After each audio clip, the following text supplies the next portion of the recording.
دا ډېر ضروري پروګرام او بدقسمتۍ سره زموږ لاین ډپارټمنټ هم رانغله او پارټیسپنټس پکې هم کم دي. موږ خلک یو شی هم سیریس نه اخلو. ټرانسجنډرز زموږ د سوسایټي ډېر امپارټنټ پرسنالټیز دي، ځکه چې اکثر د خوشحالۍ په موقع کې موږ ته یادېږي، په غم کې نه یادېږي. د دوی ژوند څنګه موږ نه مخکې بخ محمد صاحب، شاهد صاحب او ایډي صاحب خبرې وکړي، ډېر سخت دي، ډېر ګران دي. دوی څوک فون کوي نه، څوک یې خپلوي نه، څوک ورته معاشره کې عزت نه ورکوي. دغسې د دوی روزګار ذریعه هغه هم څه دومره عزتدار وي، با عزت طریقې سره دی نه ده ورکوي. او هغې کې واقعي دا خبره حقیقت ده چې دې طرف ته سوچ نه دی تللی. او زما چې کوم ډومین دی انډسټریز ده او ورسره کنزیومر پروټیکشن دی. کنزیومر کې مونږ څومره مونږ چې کمپلینټس راځي سټیزن پورټل په تھرو ریټن راځي، جنرل راځي، په هغې مونږ ایکشنز اخلو او قانون مطابق مونږ چې څومره کمپلینټ وي هغې ته ریلیف ورکوو. دا یو داسې ایشو ده چې اوس د روژو کې مونږ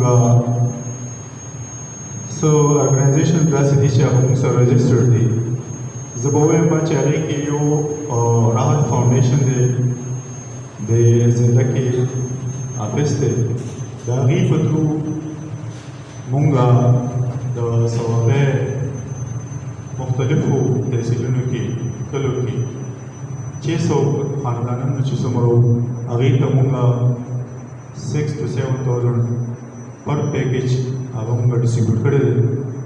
هغه مونږ په میډیم د دې ځای کې په پرابلم باندې هغه هم هایلایټ کول پکار دي. نو د ټرانسجنډر چې کومه مسله ده او یا دا داسې نورې چې کومې مسلې دي نو دا ریلیټډ دي امن سره.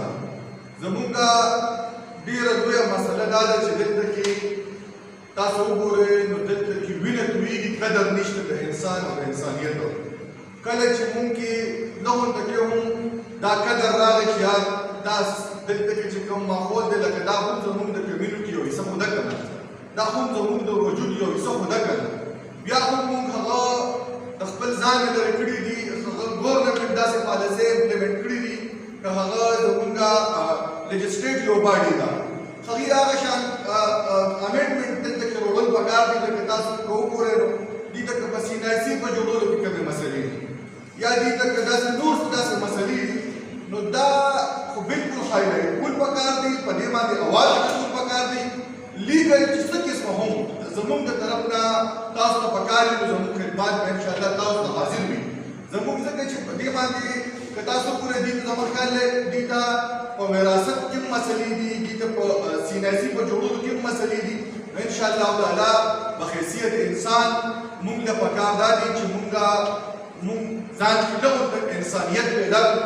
دا چې کوم په دې باندې تشدد کېږي نو دا مونږ د دې بھرپوره طور سره مذمت هم خو د دې نه هټ کړ کوم که تاسو وګورئ نو زمونږ ډسټرکټ چې دی نو دا په ایس په دلدل کې پروت دی، دا د نشې په دلدل کې پروت دی.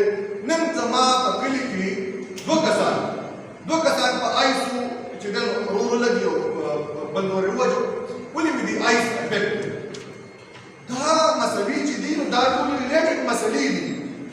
دا مسلې ځکه چې دا ټرانسجنډر مسله هم ده خو دا نو دلته کې بیګ ایشو ده چې موږ به دا منشیات پروش چې کوم دي کوم چې زموږ ځوانان یې تباه کړي دي نو هغې له به مونږ د هغې نه لاس نه به سګرټ نشه دا لرکول غواړي او که د کمیونټي افیکټ ده نو هغه هم د دغه وجې افیکټ ده، هغه هم د دغه خلکو د وجې افیکټ ده.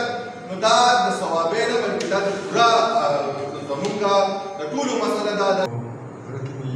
پیدا شو چې موږ ته هم دا ټاسک ملاو دی چې دا کمیونټي په خپل پروګرام کې 100% شامل کړي.